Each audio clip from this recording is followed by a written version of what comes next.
ಜಿಲ್ಲಾಧಿಕಾರಿ ಕಚೇರಿ ಎದುರುಗಡೆ ಇರೋಂಥ ಆಟದ ಮೈದಾನ ಅಥವಾ ಪಾರ್ಕಿಗೆ ಮೀಸಲಾಗಿರೋಂಥ ಜಾಗ, ಆ ಜಾಗ ವಕ್ಫ್ ಪ್ರಾಪರ್ಟಿ ಅಲ್ಲ, ಅದು ಖಾತೆ ಆಗಿರೋದು ಕಾನೂನು ಬಾಹಿರ ಅನ್ನೋದನ್ನು ಕೊಟ್ಬಿಡಪ್ಪ ನೀನೇ. ಕಾನೂನು ಬಾಹಿರ ಅನ್ನೋದನ್ನು ತುಂಬ ಸ್ಪಷ್ಟವಾಗಿ ಈ ಮಹಾನಗರ ಪಾಲಿಕೆಯ ಹಿಂದಿನ ಆಯುಕ್ತರೇ ಪತ್ರ ಬರೆದಿದ್ದಾರೆ. ಎರಡನೇದು ಗೆಜೆಟ್ ನೋಟಿಫಿಕೇಷನಲ್ಲೂ ಕೂಡ ಚೆಕ್ ಬಂದಿ ಇಲ್ಲ, ಅದ್ರ ಹೆಸರಿಲ್ಲ ಯಾರ್ದು ಅನ್ನೋದಿಲ್ಲ, ಇದು ಸ್ಪಷ್ಟ ಆಗಿದೆ. ಮೂರನೇದು ನಗರಾಭಿವೃದ್ಧಿ ಪ್ರಾಧಿಕಾರದ ಯೋಜನೆಯ ಅಧಿಕಾರಿಗಳಿಂದ ಏನು ಲೇಔಟ್ ಬಿಡುಗಡೆ ಮಾಡಿದ್ದಾರೆ ಅದು ಯಾವುದೇ ಕಾರಣಕ್ಕೂ ಕೂಡ ಆಟದ ಮೈದಾನ ಆಗಿರಬೇಕು ಅಥವಾ ಪ್ರಾರ್ಥನೆ ಈ ಥರ ಮಾಡೋದಕ್ಕಿರಬೇಕು ಅನ್ನೋದಿದೆ. ಹಾಗಾಗಿ ಅದು ಯಾವುದೇ ಕಾರಣಕ್ಕೂ ಕೂಡ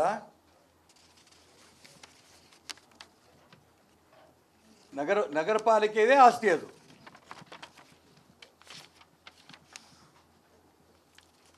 ಕಾಪಿ ಕೊಡಿ. ಬೇಡ, ಆಯ್ತು, ಅದು ಕೊಡಿವ್ರೆ.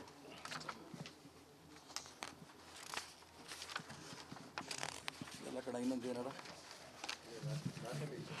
ಇಲ್ಲ.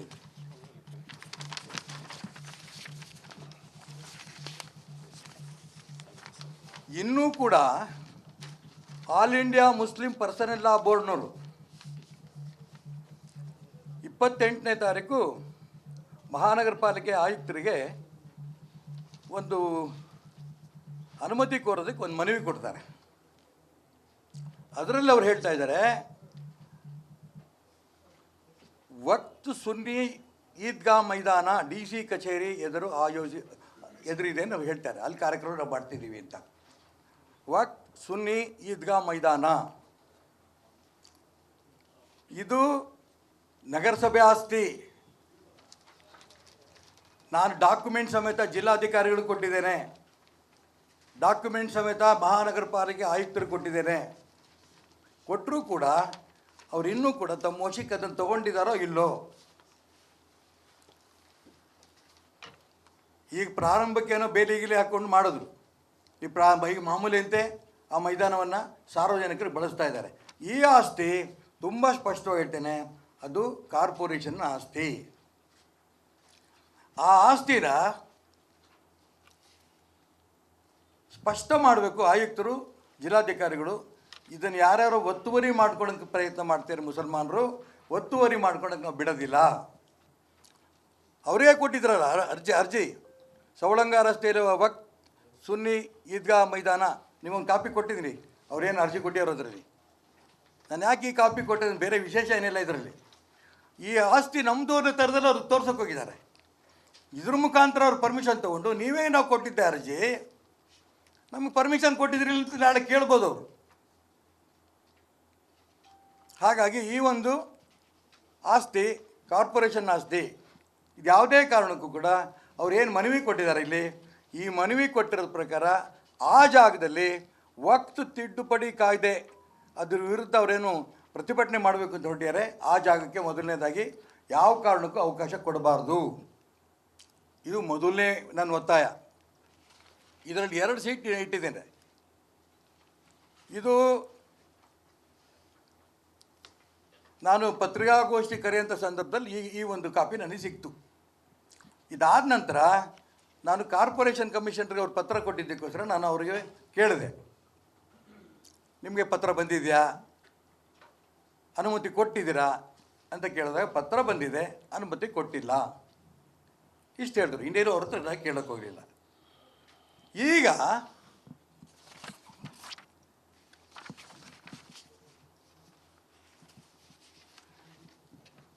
ನೆನ್ನೆ ಆಗಿರೋಂಥ ಆದೇಶ, ಇದು ಆದೇಶ ಒರಿಜಿನಲ್ ಕಾಪಿ ನನಗೆ ಸಿಕ್ಕಿಲ್ಲ. ಕಂಟೆಂಟ್ ಸಿಕ್ತು, ಕಂಟೆಂಟ್ ಮಾತ್ರ ನಿಮಗೆ ಕೊಟ್ಟಿದ್ದೇನೆ. ಏನು ಕಂಟೆಂಟ್ ಅದು? ಕೊನೆಯದು ಓದ್ತೀನಿ, ಮೇಲಿಂದಲ್ಲ. ತಕ್ಷಣ ಅನುಮತಿ ಕೊಡುವುದನ್ನು ನಿಲ್ಲಿಸಿ ಹೈಕೋರ್ಟ್, ಕರ್ನಾಟಕ ಹೈಕೋರ್ಟ್. ಯಾವುದ್ರ ಬಗ್ಗೆ? ವಕ್ಫ್ ತಿದ್ದುಪಡಿ ಮಸೂದೆ ವಿರೋಧಿ ಪ್ರತಿಭಟನೆಗಳಿಗೆ ಅನುಮತಿ ನೀಡಿದ ಕರ್ನಾಟಕ ಸರ್ಕಾರದ ನಡೆಯನ್ನು ತರಾಟೆಗೆ ತೆಗೆದುಕೊಂಡ ಕರ್ನಾಟಕ ಹೈಕೋರ್ಟ್. ನಿನ್ನೆ ಇತ್ತು ಕೋರ್ಟ್, ಮೊನ್ನೆ ರಜಾ ಇತ್ತು. ಇದೆಲ್ಲ ಅದರ ಪ್ರೊಸೀಡಿಂಗ್ಸ್ ಎಲ್ಲ ಆಗಿದೆ, ಆದೇಶ ಆಗಿದೆ. ಇವತ್ತು ಸಿಗತ್ತೆ ಮಧ್ಯಾಹ್ನ ಮೇಲೆ. ಅಂದರೆ ಈ ಆದೇಶದ ಪ್ರಕಾರ ಇನ್ನು ಪೂರ್ಣ ಸಿಕ್ಕಿಲ್ಲಲ್ಲ. ಇಡೀ ರಾಜ್ಯದಲ್ಲಿ ಯಾವುದೇ ಜಾಗದಲ್ಲಿ ವಕ್ಫ್ ಮಸೂದೆ ವಿರೋಧಿ ತಿದ್ದುಪಡಿ ಮಾಡೋಂಗಿಲ್ಲ, ಪ್ರತಿಭಟನೆ ಮಾಡೋಂಗಿಲ್ಲ. ಈಗ SPDC ಅವ್ರಿಗೂ ಕೇಳಿದ್ರೆ ಏನು ಹೇಳ್ಬೋದು? ನಮ್ಮ ಕೈಲಿ ಆದೇಶ ಬಂದಿಲ್ಲ, ಆ ಮೈದಾನಕ್ಕೆ ನಾವು ಅವಕಾಶ ಕೊಡೋದಿಲ್ಲ. ನೀವು ಹೇಳಿದ್ರಿ ಡಾಕ್ಯುಮೆಂಟ್ ಕೊಟ್ಟಿದ್ದೀರಿ ಆ ಮೈದಾನ ಕಾರ್ಪೊರೇಷನ್ದು ಅಂತ, ಹಾಗಾಗಿ ಆ ಮೈದಾನದಲ್ಲಿ ನಾವು ಅವ್ರ ಅವಕಾಶ ಕೊಡಲ್ಲ, ಬೇರೆ ಕಡೆ ಕೊಡ್ತೀವಿ. ಎಲ್ಲ ನಾನೇ ಕೇಳ್ತಿದ್ದೀನಿ ಮಾತು ಅಂತಂದರೆ ಅವ್ರಿಗೆ ಜಿಲ್ಲಾಧಿಕಾರಿಗಳಿಗೆ, ಜಿಲ್ಲಾ ರಕ್ಷಣಾಧಿಕಾರಿಗಳಿಗೆ ಈ ಅವ್ರಿಗೂ ಸ್ವಲ್ಪ ಕೈ ಬಿಗಿ ಮಾಡಿ ಹಿಡಿದೆ ಸರ್ಕಾರ.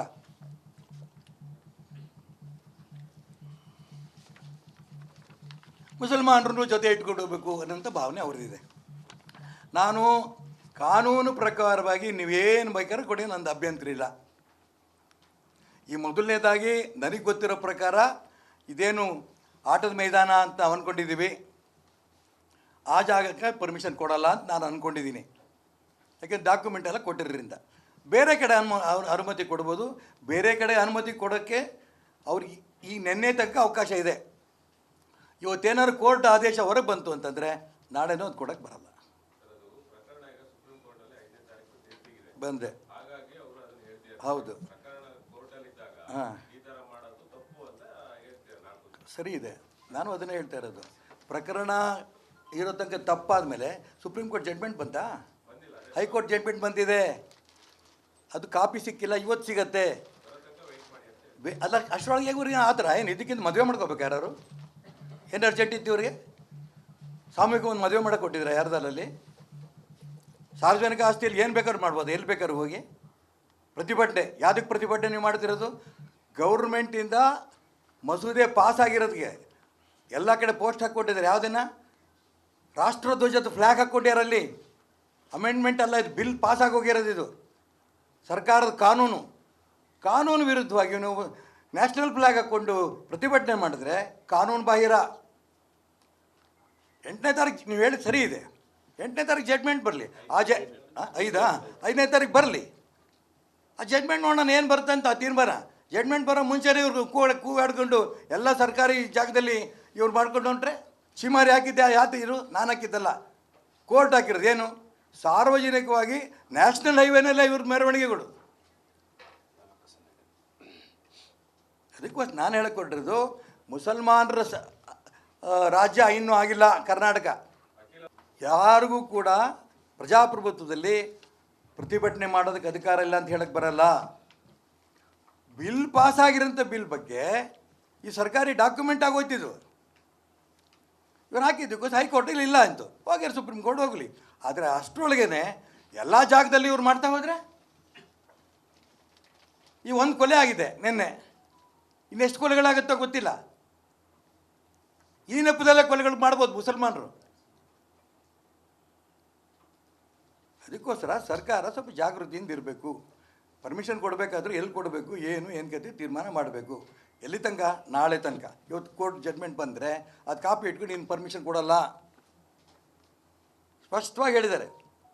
ಸರ್ಕಾರದ ಪರ ವಕೀಲರಿಗೆ ಏರು ಧ್ವನಿಯಲ್ಲಿ ಹೇಳಿದರು. ಏನಂತ? ಇಂತಹ ಪ್ರತಿಭಟನೆಗಳಿಗೆ ಅನುಮತಿ ಕೊಡುವುದನ್ನು ನಿಲ್ಲಿಸಿ. ಸರ್ಕಾರದ ಪರ ವಕೀಲರಿಗೆ ಏರು ಧ್ವನಿಯಲ್ಲಿ ಹೇಳಿದರು. ಇದಕ್ಕಿಂತ ಇನ್ನೇನು ಬೇಕು? ಅದಕ್ಕೋಸ್ಕರ ನಾನು ಹೇಳ್ತಾ ಇರೋದು, ಈ ದೇಶದಲ್ಲಿ ಕಾನೂನು ಒಂದಿದೆ, ನಾವು ಆಡಿದ್ದೇ ಕಾನೂನಲ್ಲ.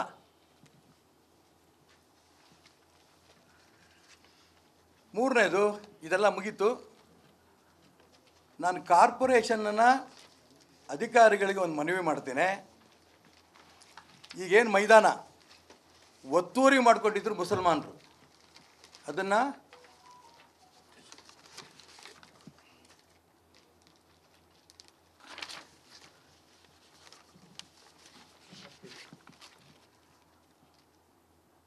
ವಕ್ತ್ ಸುನ್ನಿ ಈದ್ಗಾ ಮೈದಾನ ಅಂತ ಕರೀತಾ ಇದ್ರು ಇಲ್ಲಿ ತನಕ ಅವರು.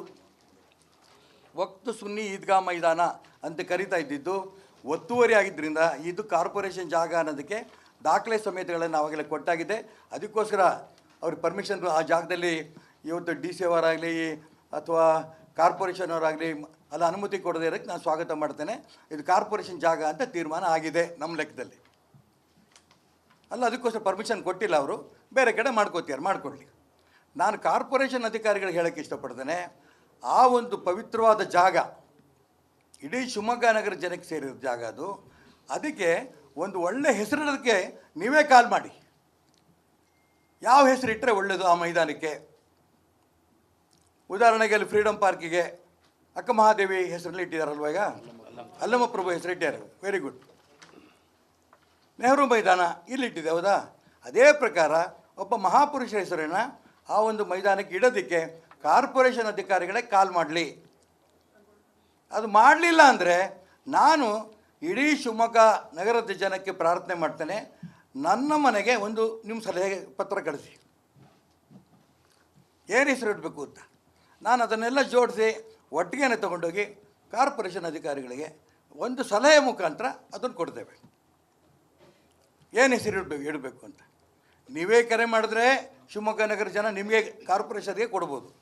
ನೀವು ಕರೆ ಕೊಡಲಿಲ್ಲ ಅಂದರೆ ನಾನೇ ಕರೆ ಕೊಡ್ತೇನೆ ಶಿವಮೊಗ್ಗ ನಗರ ಜನತೆಗೆ, ಆ ಒಂದು ಮೈದಾನಕ್ಕೆ ಏನು ಹೆಸರು ಇಡಬೇಕು. ನೀವು ಕಳಿಸ್ಕೊಟ್ರೆ ನನ್ನ ಅಡ್ರೆಸ್ಸಿಗೆ ನಾನು ಅದನ್ನೆಲ್ಲ ಜೋಡಿಸಿ ನಾನು ಕಾರ್ಪೊರೇಷನ್ ಕಮಿಷನರಿಗೆ ಇಂಥ ಹೆಸರು ಇಡಬೇಕು ಅಂತ ಕಳಿಸ್ಕೊಡ್ತೇನೆ.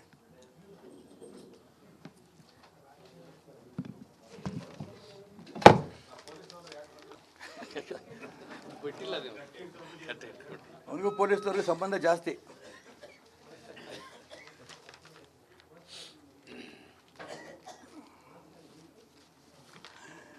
ಈ ಅವತ್ತಿಲ್ ಪ್ರೆಸ್ ಮೀಟ್ ಮಾಡೋದ್ವಿ, ದಾಖಲೆ ಸಮೇತ ಕೊಟ್ಟು.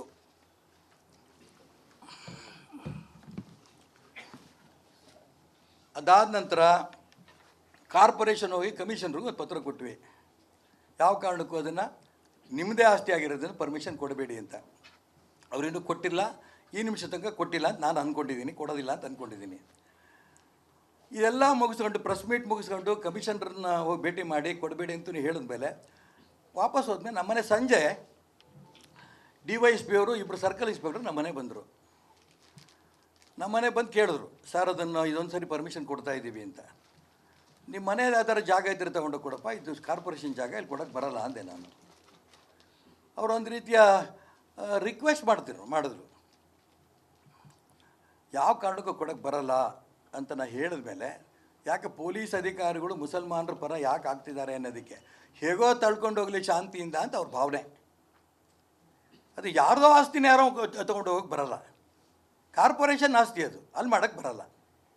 ಅದಕ್ಕೋಸ್ಕರ ಅಧಿಕಾರಿಗಳು ಹೇಳಿ ಕಳಿಸಿದ್ದೀನಿ. ಆ ಸಂದರ್ಭದಲ್ಲೇ ಹೇಳಿದೆ, ನಿಮಗೇನು ಸ್ವಾಭಿಮಾನ ಇಲ್ವಾ ಅಂತ.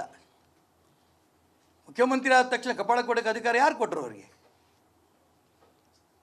ಒಂದು ಸಣ್ಣ ಪ್ರೊಟೆಸ್ಟೂ ಮಾಡಲಿಲ್ಲ, ಸರ್ ನಮ್ಗೆ ಅಧಿಕಾರ ಇಲ್ಲ ಅಂತಾರೆ, ಕಾನೂನಿಲ್ಲ. ಇವ್ರದ್ದೊಂದು ಸಂಕನೇ ಇತ್ತು ಭಾಳ ಹಿಂದೆ.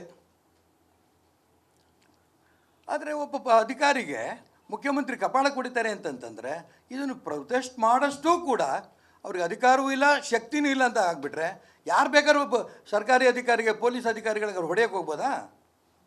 ಇದು ನನ್ನ ಪ್ರಶ್ನೆ. ಭಾಷಾ ಅವರೇ, ಕ್ಲಿಯರ್ ಆಯ್ತಾ?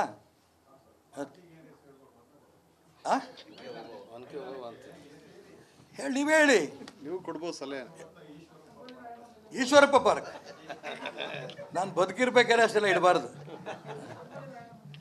ಸಂಗೊಳ್ಳಿ ರಾಯಣ್ಣನೋ ನನಗೆ ಗೊತ್ತಿಲ್ಲ, ನೀವೇನೇ ಸಲಹೆ ಕೊಡ್ತಿದ್ದೀರಿ. ಇವಾಗ ಇಡೀ ಶಿವಮೊಗ್ಗ ನಗರದ ಜನತೆಗೆ ನಾ ಕರೆ ಕೊಡ್ತೀನಿ, ಒಳ್ಳೆ ಹೆಸರು ದಯವಿಟ್ಟು ಇಟ್ಕೊಡಿ. ಅದನ್ನು ಖಂಡಿತ ಕಾರ್ಪೊರೇಷನನ್ನು ಅಲ್ಲಿ ರೆಸೊಲ್ಯೂಷನ್ ಮಾಡೋ ತನಕ ಜನ ಕೊಟ್ಟಿರೋಂಥ ಹೆಸರನ್ನ ಕಮಿಷನರ್ ಹೇಳಿ ನಾವೇ ಡಿಕ್ಲೇರ್ ಮಾಡ್ತೇವೆ.